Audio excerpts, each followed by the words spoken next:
بازم مثل برنامه‌های گذشته و شب‌ها و روزهای گذشته از خدا میخوام که انشاءالله دعاهای امام سجاد سلام الله علیه رو در حق همه ما به اجابت برسونه. برکت صلوات بر محمد و آل محمد. اللهم صل علی محمد و آل محمد و عجل فرجهم. سلام علیکم و رحمت الله. استاد محمدی شاهرودی عزیز، خیر مقدم. سلام علیکم و رحمت الله و برکاته. خیلی ممنون، متشکر، مخلص.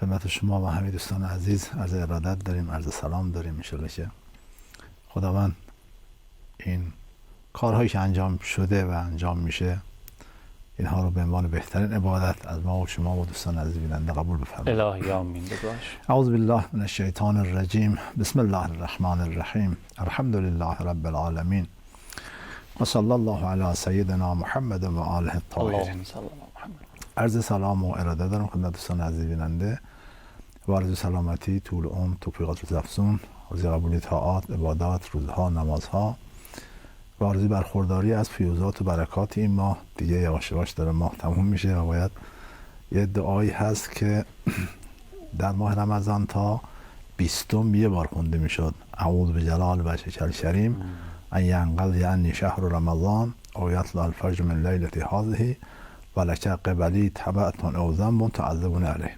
خدا من به تو پناه میبرم که ماه رمضان تموم بشه یا حتی همین یک شبی که الان توش هستیم به صبح برسه و هنوز من گناهی به گردنم باشه که بخشیده بشه. این دعا تو دهه آخر 3 بار خونده میشه. تکرار میشه که روزی 3 بار باید بخونیم. همون شب‌ها که خونده میشه هر شب 3 بار خونده میشه. انشاءالله خدای متعال همه اینها رو قبول کنه و انشاءالله که حج بیت الله الحرام رو گرفته باشید. اللهم ارزقنی حج بیت الحرام که قد خوندید و زیارت اهل بیت علیهم السلام رو و خیر دنیا و آخرت رو. دعاهای خیلی زیبایی تو ماه مبارک رمضان داریم از لحاظ مضمون هم از لحاظ سند. انشاءالله خدا همین ها رو قبول بفرماید و انشاءالله که از فیوزات و برکات بقیه ما هم ما و شما برخوردار باشیم و خدا هم نظر لطفش رو بر همه مؤمنین و مؤمنات روزافزون بفرماید. الهی آمین. خیلی خسران زده است دیگه واقعا به نظرم اون کسی که این بار عام این چی بگم وفور نعمت، مغفرت و برکت کسی بهره نتونه ببره. فرمودن که اگر کسی نتونه تو ماه مبارک دیگه عرفه و دیگه نباید داشته باشه مگر اینکه در موسم حج در موقع عرفات اونجا بتونه کاری کنه والله دیگه در طول سال. حالا ما 2 دقیقه بعدمون خبر نداریم تا اون موقع با اونجا اون فضا رو درک کنیم نکنیم. اونجا هم تازه توفیق عبادت تا توفیق حال دعا و اینها باشه. معلوم نیست. بعدش هم عقل میگه نقد و ول نکن. نسیارش هست. هنوز فرصت باقی هست. به حق امشب. به حق امشب که خودش شب خاصیه توی 30 شب ماه مبارک رمضان، شب 27م. میخوان راجع به شب 27م صحبت بکنیم؟ بله. شب 27م در ماه رمضان شب‌های فرد غسلش مستحب بود تا 20م.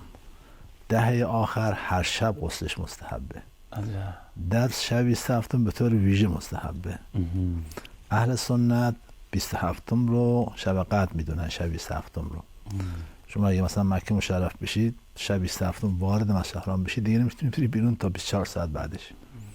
خیلی شلوغ میشه، از هر تاس همه جا میان اونجا جمع میشن و یک اشاره هم به دعا هست که البته ما معتقدیم که دعاها جابجا شده. دعای روزها که خونده میشه. شب بسیار شریفی است، شب بسیار عزیزی است. یک دعای امام سجاد علیه السلام داشت در این شب که سر شب تا صبح این دعا رو تکرار میشن که به بحث معاد ما هم خیلی مربوط میشه. این دعای امام سجاد عرض می‌کرد که اللهم ارزقنی التجافی عن دار الغرور والانابة الی دار الخلود والاستعداد للموت قبل حلول الفوت. و در این شب که شب مهمی است من 3 چیز از تو تقاضا میکنم. 3 تا روزی. اللهم ارزقنی 3 تا روزی میخوام ازت. 1 اینکه از این سرای فریبکار و فریبنده خودمو بکنم. حقیقت اینه که آقای قوامی ما با صدها بند به دنیا چسبیدیم، به زمین بسته شدیم. وقت مرگ انسان خواهد این بنده قیچی بشه، اون میشه سکرات، میشه غمرات، میشه تلخی های جان کندن. که پیامبر فرمودن که بین مؤمن تا بهشت معتا حول 200 حول و خطر و سخت ترس و این چیزا وجود داره. اهونهن الموت، آسونترین این احوال همین اولیش مرگ باشه. بعد فرمود الله 70,000 ضربة بالسیف اهون من جذبة من جذبات الموت.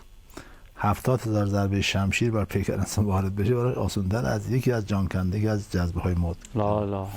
اینا همه به خاطر چسبیدن به زمینه، چسبیدن به دنیا. حالا امام تقاضا میکنه اینجا که خدایا تو به من روزی کن، اللهم ارزقنی چی؟ التجافی. تجافی یعنی کنده شدن. بله بله. مثلا نیمخیز میشه موقع نماز که یه رکعت عقب مونده روزانش بله میشه، اونش میگن تجافی. دوندا وقتی میخوام استارت بزنن، اون استارت که میخوام نیمخیز دیگه شلیک شد با سرعت برم. ما باید نسبت به دنیا در حال تجافی باشیم. اینقدر آماده رفتن آره، ولی اگر چسبیده باشیم اون وقت میشه همون سکرات، میشه همون قمرات خیلی سخت. 2 والانابة الی دار الخلود. انابه یعنی توجه، بازگشت، نگاه به اون سرای جاودانگی، جایی که همیشه باید زندگی بکنیم. یه نیم نگاهی داشته باشیم تو دنیا زندگی میکنیم، اب نداره ببینیم که مقصد کجاست. عقل حکم میکنه انسان گاهی اون قله رو ببینه که یه وقت اشتباه نکنه، اشتباه نره. این میشه همون انابه، بازگشت. چون ما از اونجاییم دیگه، ما از بالاییم و بالا میرویم، ما از اونجاییم و انجام میدیم. خب انسان باید گاهی نگاهی به اونجا داشته باشه. امام عرض میکنه خدا من روزی کن که توجه به اونجا داشته باشه. جمله سوم خیلی مهمه، ول استعداد للموت قبل حلول الفوت. خدا روزی میکن که قبل از اینکه وقت از دست بره، سرمایه از دست بره، عمر از دست بره، آماده این حرکت، آماده این سفر باشه. الهی آمین. امام این دعا را سر شب تا صبح در حالات مختلف، ایستاده، نشسته، در رکوع، در حالات مختلف این دعا را امام تکرار میکرد. حالا این استعداد موت رو ما شاید قبلا صحبت کرده باشیم که منظور از این استعداد موت چیه. یادآوری میکنم دوستان که اگه یادشون رفته، اگر ما 3 کار انجام بدیم به این استعداد رسیدیم. 1 اداء الفرائض، 2 اجتناب عن المحارم، واجبات انجام بدیم، محرمات ترک کنیم، 3 والاشتمال علی المکارم، اخلاقمون خوب کنیم. بعد حضرت فرمود دیگه لا یبالی ابقى علی الموت او الموت علی والله لابن ابی طالب لا یبالی ابقى علی الموت او الموت علی. به خدا قسم پسر ابو طالب باک نداره که مرگ بیاد سراغش یا او بره سراغ مرگ. چرا؟ چون واجبات رو انجام داده، محرمات رو ترک کرده، اخلاقش هم خوبه. بله، این استعداد رو پیدا کرده. هر کسی این استعداد رو پیدا کرد دیگه باکش نباشه. خواهد 1000 سال عمر کنه که البته 1000 سال نداریم، ما 120 سال میگن یا اصطلاح دیگه میگن مثلا 120. خواهد 120 سال میکنه یا میخواد 20 سال میکنه، فرق نمیکنه. خیلی ممنون. الهی که دعاهای قشنگ امام سجاد در حق هممون، این دعا مال امام سجاد علیه السلام، آره، به اجابت برسه. ما هر شب هم از ابتدای ماه مبارک رمضان دعای امام سجاد در دعای 40 صحیفه سجادیه رو داریم پخش میکنیم و همین با هم زمزمه میکنیم ان شاءالله که همه یه مجموعه دعاهایی که از ایشان 44 امام سجاد هم بد نیست، گاهی آهایان یک تیکای از اون دعای 44 خیلی خوب. ان شاءالله در حق هممون به اجابت برسه، به حق وجود نازنین خودشون، به حق امشب شب 27م پیامبر دیگه دهه آخر که جمع میکردن رخت خواب و کلا معتکف بودن کل 10 روزو. من حتی شنیدم برخی از علما کل ماه مبارک مثلا معتکف میشدن. ببین نداره میشه. بهترین وقت اعتکاف همون دهه آخره. دهه آخره. حالا من یه دفعه یه چیزی هم عرض کردم، اینم بگم بریم، نمیدونم چقدر میتونه درست باشه. فکر میکردم چرا این در شب قدر در صدف دهه آخر غالبا پنهانه. دیدم که مثلا اسم اعظم بین اسامی پنهانه، شاید برای اینکه ما همه اسامی رو بگیم. وقت مرگ پنهانه، شاید قدر همه لحظات عمر رو بدونیم. امام زمان مخفیان، شاید قدر همه آدمای خوب بدونیم. شاید از این حیثه مثلا که همه شب‌ها رو حواسمون باشه، نه فقط اگه یه بدونیم یه شبه و اون شبم کدومه، دیگه بقیه رو کلا استراحت شاید بکنیم. همینطور در روایت داریم که خداوند رضایتش رو بین طاعات پنهان کرده. آره نگفته کدامی که از اینها واسه خوشنودی بود. آره که انسان ها هیچ طاعتی رو کم نشمرن. آره ما چه خبر داریم؟ گاهی بنده فکر میکنم مثلا حالا گاهی ما خب برنامه‌هایی داریم شاید چند میلیون مثلا برنامه‌های بین المللی که چند میلیون خودشون میگفتن 40 تا 50 میلیون مثلا شما مخاطب، و گاهی هم 7-8 نفر توی جلسه نشستیم دور هم، میگم معلوم نیست کدام خدا قبول میکنه. ما که خبر نداریم که شاید همین خدا قبول کرد، اونا گفت که خب اونجا خلوص نبود، چنین نبود، نه اونا رو ما قبول نداریم. آره خداوند خوشنودی و رضای خودش رو در بین اینها پنهان کرده که ما هیچ طاعتی رو کوچک نشمریم. خشم و غضبش رو هم، سخطش رو هم در بین گناهان پنهان کرده که ما هیچ نافرمانی رو کوچک نشمریم. این که مهم نیست، این که اصلا چیز مهمی نیست، مردم چنین میکنن چنان میکنن، نه، چه بسا همین گناه باعث خشم خدا بشه و خدا بگه دیگه من تو رو نخواهم بخشید. این خیلی خطرناکه. و 3 دوستانشو در بین، دارم روایت میگم. آره خیلی جالب. دوستانشو در بین بندگانش پنهان کرده تا ما به همه احترام بذاریم، همه رو هیچ کس رو تحقیر نکنیم. چه بسا همون کسی ما کوچیک میبینیمش پیش خدا دوست خداست و خدا اون رو از خیلی از ماها خیلی بالاتر میدونه. زمانی به حضرت موسی گفت که برو بدترین، شرورترین، خبیثترین کلکسیون شرارت و بدی ها رو پیدا کن بیار. خب حضرت موسی رفت گشت در بین مردم، یه نفر پیدا کرد که از هر جهت همه بدی ها درش جمع شده بود، ظاهر و باطن و گناه و همه چی، کفر و شرک و همه چی توش جمع شده بود. گفت همین اون سوژه‌اش که خدا خواسته. بعد با خودش فکر کرد نکنه که همین پیش خدا از من عزیزتر باشه، من چه خبر دارم. رفت گفت خدا من از خودم بدتر کسی پیدا نکردم. خدا فرمود اگر همونم می آوردی مقامت پیش ما سقوط میکرد، مقامت میامد پایین. همون که از هر جهت بد بود ما چه خبر داریم. واقعا همینطوره. به هر حال خداوند دوستانش رو در بین بندگانش پنهان کرده تا ما همه رو احترام داشته باشیم. که خیلی ممنونم. به نظرم از این قاعده و فرمولی که فرمودن بعضی از این شرکت ها هم استفاده میکنن، یه جایزه بزرگ میذارن تو یکی از محصولاتشون ولی نمیگن، میگن ولی تو یکیش هست. شما مشتاق میشی برای رسیدن به اون همه این محصولات، یعنی بیشتر محصولات استفاده کنی که اون جایزه بزرگه برسی. الهی که اون جایزه بزرگه تا اینجای ماه مبارک رمضان نصیب قسمت من شما شده باشه، اگرم نه تو در ادامه امشب شباتی بهش برسیم. بریم برگردیم سوال شما رو میپرسم. بفرمایید. آیا کسی که مرده در برزخ مشغول کاری میشه یا کلا بیکاره؟ و عالم برزخ نظم و ترتیب دنیای کنونی ما رو داره یا خیر؟ این سوال یکی از بیننده های برنامه یاد خداست و استاد زحمت میکشن پاسخ میده. تا اینکه منظور از این کار چیه؟ کار به معنی دنیاش خیر. در دنیا شما بخواید یک لقمه نان بخورید باید ابر و باد و مه و خورشید و فلک و نانوا و کشاورز و آسیابان همه باید دست بدن، سهم بدن که شما چیکار کنی؟ یه لقمه نان بخورید. بله. اینجوریست. به این معنا نه، تو برزخ کار به این معنا وجود نداره که مثلا بخواد مثلا غذا بخوره نیاز داشته باشه که بره از مغازه مثلا نان بخره، ماست بخره، نمیدونم این حرفا، بعد بخواد غذا بخوره.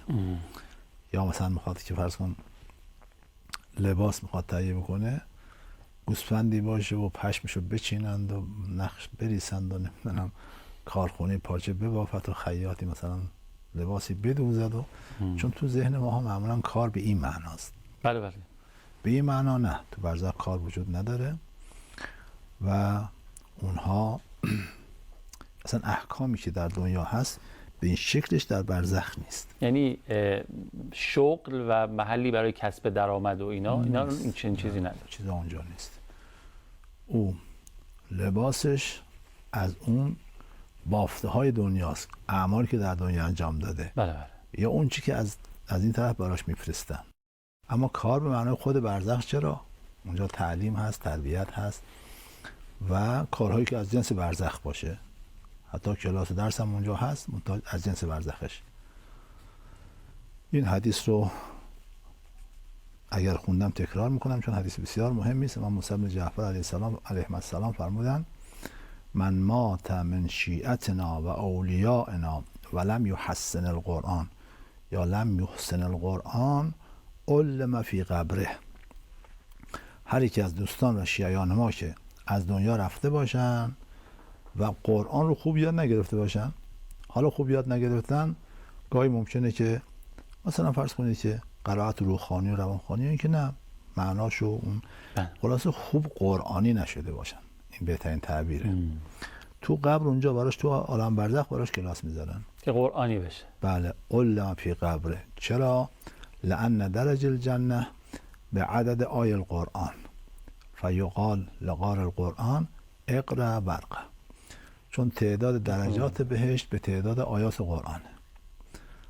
در قیامت به مؤمن میگن بخون برو بالا. و نباید عرض کنم شیعه علی بن ابی طالب، نباید شیعه و محب اهل بیت درجهش پایین باشه. این نقص باید اونجا برطرف بشه. یه بار دیگه ببخشید میگم کلامتون، یه کارخونه شکر، تعداد درجات بهشت به تعداد آیات قرآنه. بله بله. یعنی 6236 6236 درجه ما در بهشت داریم. روایات متعدد داریم. عجب. که درجه الجنه به عدد آیات قرآن روایات یکیش بود که من خوندم. عجب. بله، تعداد درجات بهشت به تعداد آیات قرآن.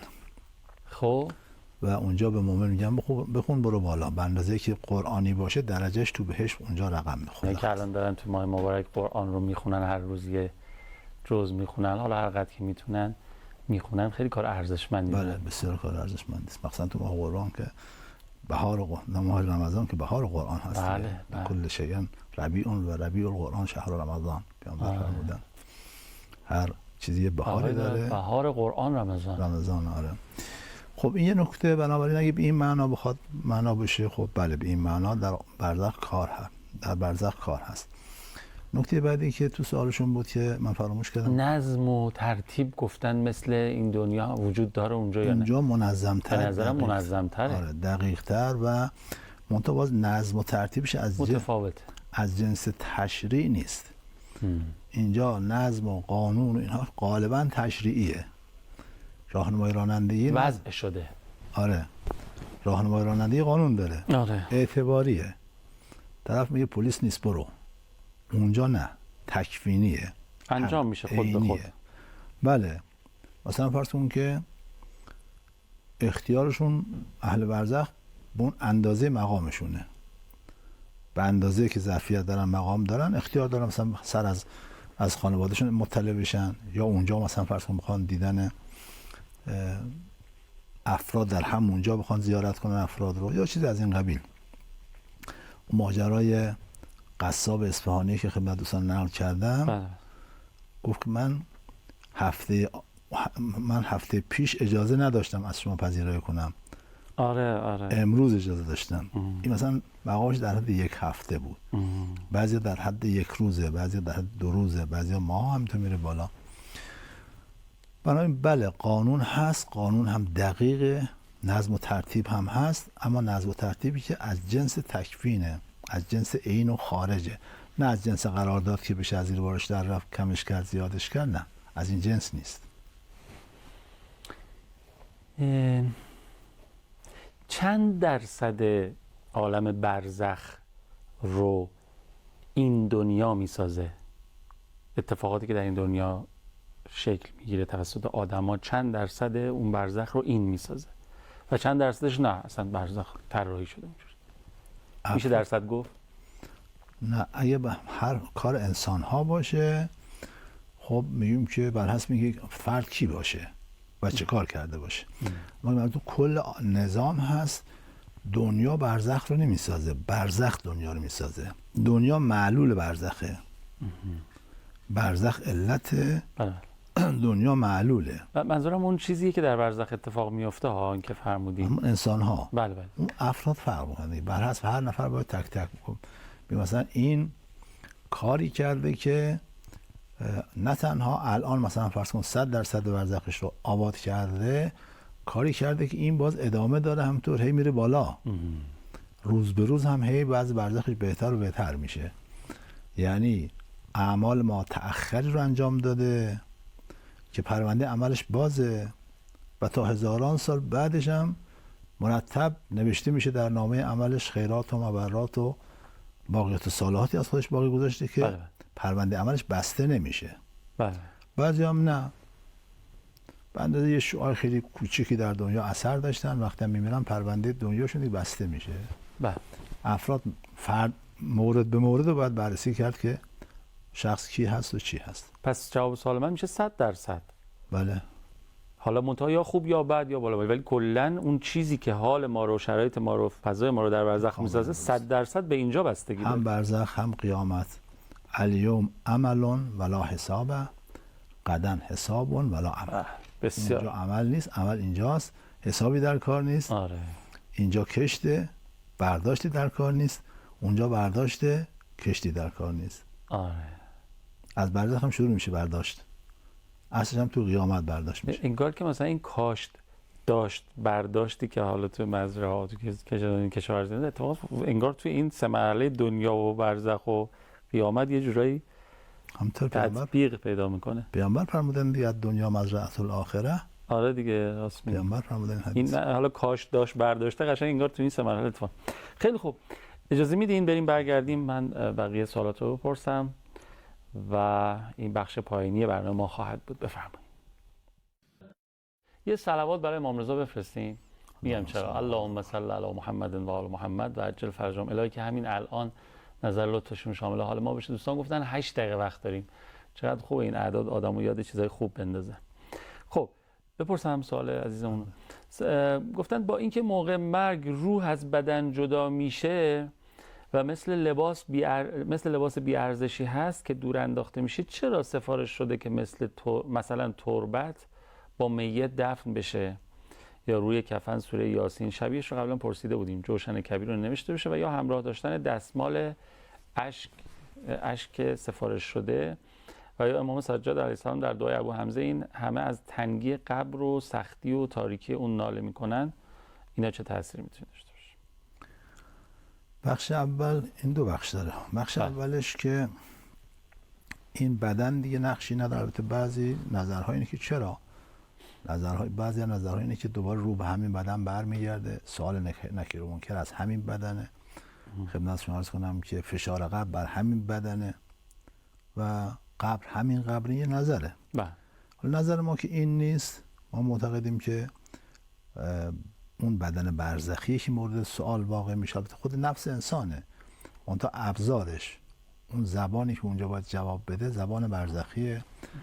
اراده با نفسه که میتونه جواب بده، میتونه جواب نده و الی آخر. درست. بنابراین این که بگیم این بدن کلا بی خاصیت بر حسب اون نظرها، که خب نه، بر حسب نظر ما هم به هر حال این بدن مرکبی بوده برای نفس انسان. با این بدن نماز خونده، با این بدن روزه گرفته، با این بدن عمری رو طاعت کرده و چقدر هم براش حساسیت داشت. گرما بهش نخوره، سرما بهش نخوره، تو پشه بند باشه که پشه نیاد مثلا فرض نیشش بزنه.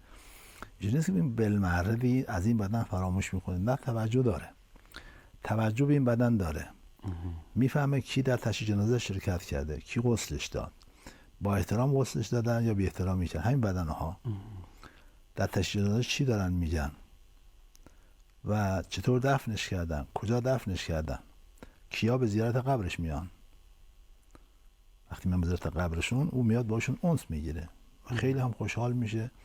وقتی هم میخوان جدا بشن یه حالت استیحاش اصلا دلتنگی بهش دست میده که چرا اینا دارن میرن. مثلا زندانی که ملاقاتی میاد پیشش خیلی خوشحال میشه وقتی توجه به این بدن داره و به همین دلیل هم اون روح و نفس اگر شریف باشه، اگر سعی وجودی داشته باشه، همین توجه مختصری که به این بدن داره این بدن رو سالم نگه میداره.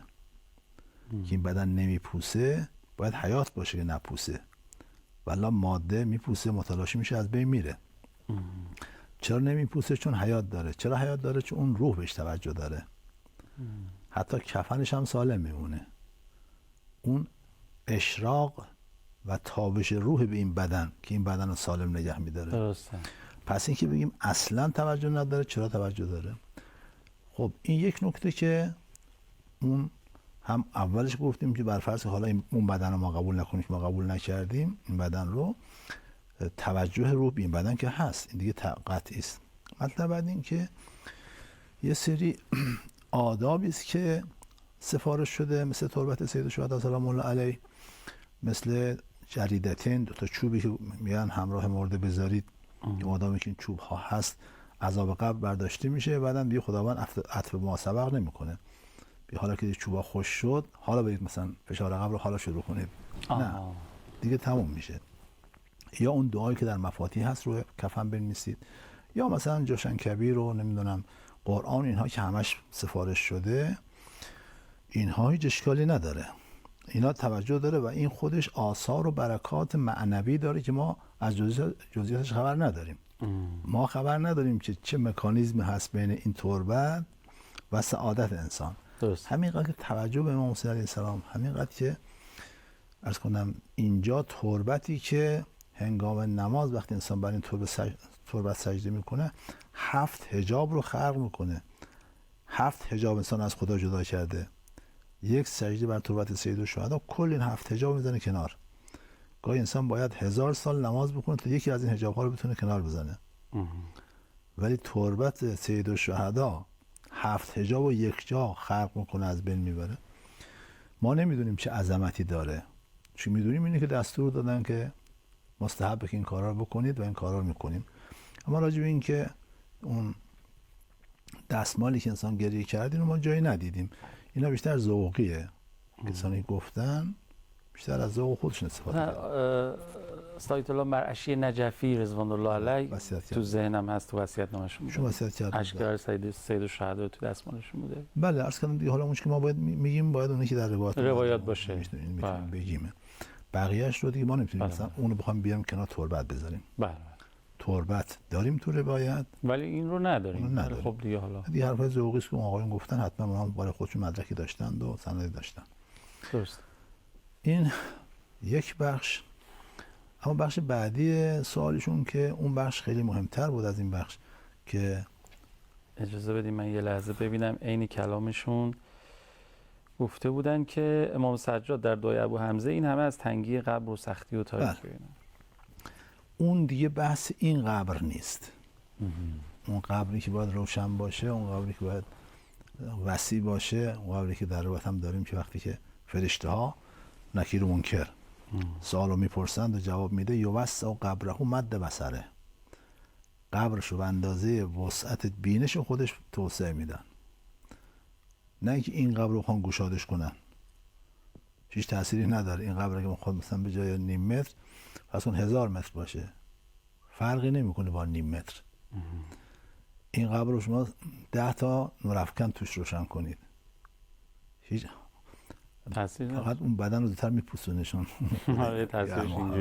هیچ فایده‌ای به حال انسان نداره. اون نور و اون قبر همون برزخ که عرض کردم که تو همین برنامه بود که عرض کردم القبر و برزخون در روایت داریم. بله. قبر همون برزخه که امام میفرماد قبر من تنگ نباشه، یعنی جایگاه هم تو برزخ. قصر من در برزخ وسعت داشته باشه. اون عرض کنم که زیغ قبری یا عرض کنم که چیزی از این قبیل همش برمیگرده به اون قبره. ولی این قبر خب کاری نداره گشادتر بگیرن، چرا انقدر تنگ میگیرن که کیپ دیگه. بله. نه این کاری نداره. بعضی از جاها هم هست که اون تو زیر زمین بذارن. آره. هیچ تأثیری نداره. ببین مثلا حالا اون مثلا بهتر از اینه که اینجا یک قبر کوچیک میکنن که فقط به اندازه‌ای که به پهلو قرار بگیره میزنندش. درست. نه منظور از اون قبر و اون بحثایی که از امام سجاد علیه السلام در دعای ابو حمزه و در جاهای دیگه اومده، کلا اونها رو شما هر جا کلمه قبر دیدید اونجا به جاش برزخ رو بذارید. تو گاهی ممکنه قبر معنی همین حفره هم باشه ها، گاهی ممکنه بنا همین حفره‌ای که مرده رو دفن می‌کنی. ولی غالبا تو روایات هم که من خوندم آیه قرآن که فراخ و ریحان، امام فرمود فی القبر، تو این قبر که روح و ریحانی نیست که شما همه قبرها نبش کنید روح و ریحان نمی‌بینید. اینجا قبر هم برزخه. و جنت و نعیم فرمود فی الاخره. اینجا قبر همین برزخ، اون آخرت هم که آخرت باشه. بنابراین اونها رو شما همه رو ببرید سراغ هم عالم برزخ. خیلی ممنونم استاد. دست شما در نکنه. استفاده کردیم. عواملی نداریم. بخیر باشه ان شاء الله. مخلص شما هستیم همچنین. التماس دعا.